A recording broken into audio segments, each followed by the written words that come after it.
And breathe. Welcome back to another match reaction. It's finished.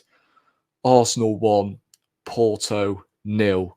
1-1 on aggregate, 4-2 on penalties.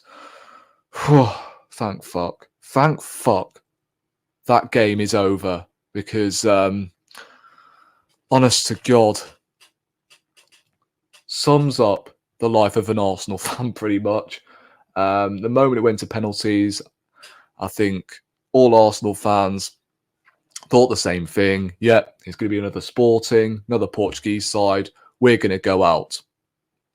But David Raya stepped up in the penalty shootout, and hopefully that has put to bed the Raya and Aaron Ramsdale debate, because Raya has single-handedly sent us to the quarterfinals of the Champions League. But of course, he won't get any praise for it, wouldn't he? I mean, if he doesn't, then obviously that is just... I don't know what to say. But what a performance from him. What a performance. Even in, the 120 minutes he played, I thought he looked relatively comfortable. I just thought his teammates, most of them anyway, let him down. I think we've got another player to thank as well, in Martin Odegaard, with that scintillating pass to Trossard at half-time. If that never happens, then we're probably out of the Champions League. So I thought that was a proper captain's performance. But look, real talk here. The performance in general was poor. Really poor. I don't know whether it was a sense of nervousness or just weren't up for it. And I thought Porto were really bad as well, that they didn't offer anything. But that was understandable because they had a 1-0 lead to hold on to, and they were going to park the bus. But it didn't feel like they parked the bus. That second half, it was all about winning free kicks and winning throw-ins. That's all we did in the second half. And I thought Jesus made... I don't know. He kind of did make a little of an impact when he came on. So, fair play to him. We created 2 opportunities in the space of a minute, which we probably should have put away. Obviously, we had that goal disallowed in the second half, which I thought was going to haunt us. But luckily, it didn't. Oh, my days. Taking a number of deep breaths at the moment because honestly, I was proper stressed watching that game. Honest to God. And look, I'm going to say this now, that a lot of these Ramsdale fanboys are not going to like. But if Ramsdale is in goal for that penalty shootout, we don't win. Facts. We don't win that penalty shootout with Aaron Ramsdale in goal. And you know what? I had a feeling. I had a small feeling that it was going to end 1-0, although I did predict 2-0 before the game. But I had a small feeling that it was going to end 1-0. And then it's going to go straight at penalties and we're going to win. I could just picture it in my mind. And it actually happened. And again, fair play to Raya, innit?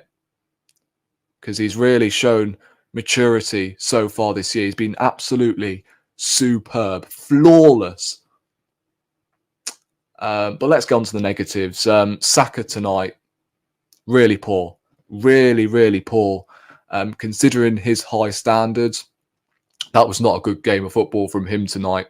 He was very static. I don't know, since he got taken off at half-time against Sheffield United, I don't know whether that illness has really affected him, but yeah, he just didn't take on his man and lost the ball a lot. Trossard, I thought, other than the goal, he wasn't really in the game. Havertz was a little bit ineffective. Rice, I thought, had a few sloppy moments, but I thought he was okay.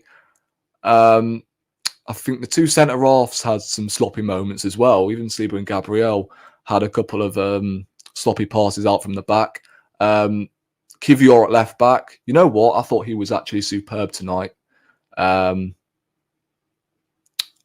you know what? I was actually calling for Zinchenko to come on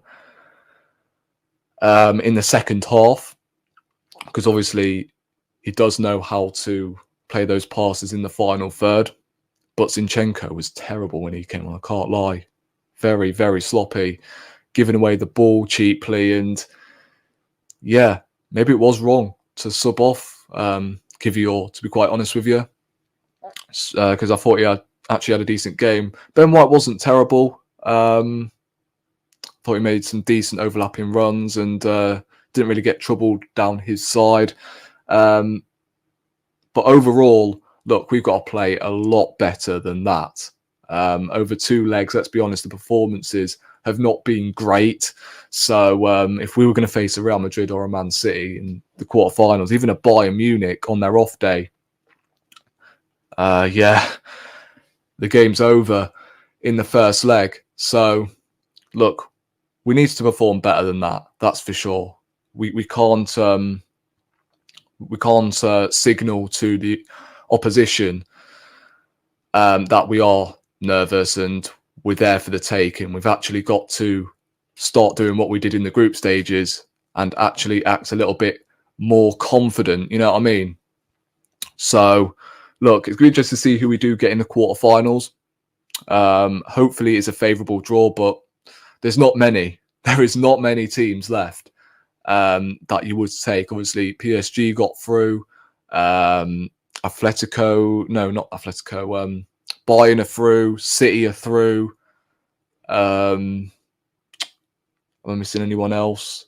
I think Real Madrid are through as well. Barcelona are through. So no real upsets, which is a bit of a shame. Obviously, Dortmund play against someone tomorrow. I can't remember at the top of my head. In fact, let me double check who Dortmund are playing. Is it PSV? It might be PSV, you know. Yeah, it's PSV. That's 1-1 going into the second leg tomorrow. So if we could play PSV again, then we would take that, obviously, because we battered them 4-0. Excuse me. In the, obviously, home leg. So, well, not the home leg, but the first game that we played in the Champions League this season. So we'll take PSV. I guess Dortmund wouldn't be terrible. But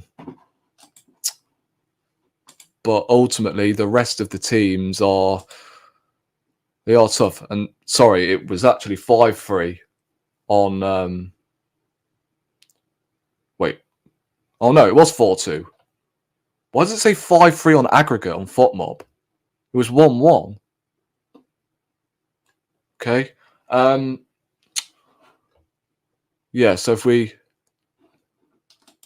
double check the knockout tree here, we've got City, Madrid, PSG, Bayern. Inter are currently leading Atletico Madrid on aggregate. PSV and Dortmund, obviously I've already spoken about that, and then Barcelona are through. Barcelona wouldn't be terrible because obviously they're not the same team as they were when they beat us in that Champions League final, and we beat them already in pre-season. I know it was only pre-season, but I think that is a sign of us, you know, beating arguably the best. Obviously, Barcelona, as I said, are not the same team as they were. Again, when they had MSN. So I don't think they're as scary. But as long as we avoid Real Madrid and Man City and Bayern Munich, to be quite honest with you, I would honestly take anyone from this side of the draw, to be quite honest with you. Other than Inter Milan, obviously. Inter Milan are... yeah. I can see us losing to Inter Milan. Can't lie. I would rather face Atletico Madrid than than Inter Milan. That's for sure. Inter Milan don't score. They don't concede many goals, and they score an abundance of goals, and they're top of the Serie A as well. So, yeah, I hope we do avoid Inter Milan, to be quite honest. Because if we play anything like we did tonight, then yeah, we're in for a long evening. But yeah, what can I say? Really, it was a dross game of football, but we still managed to find a way to get through. And David Raya, make your apologies louder than your disrespects. What a goalkeeper! And yeah, he is quality. He's eating a lot of people's words. So yeah, excellent performance from him. Probably man of the match.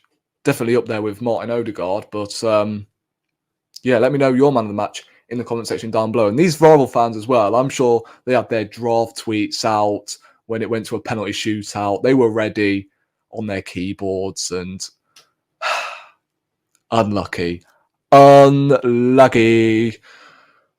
yeah, I'm so glad we knocked out Porto as well, because to be fair, they had it coming. The amount of time wasting, and yeah, hold that Porto as well and have a very good evening. So yeah, subscribe to the channel if you haven't already. Turn on the notifications, and I'm going to give my heart a rest and my voice, to be quite honest with you, because it's hurting.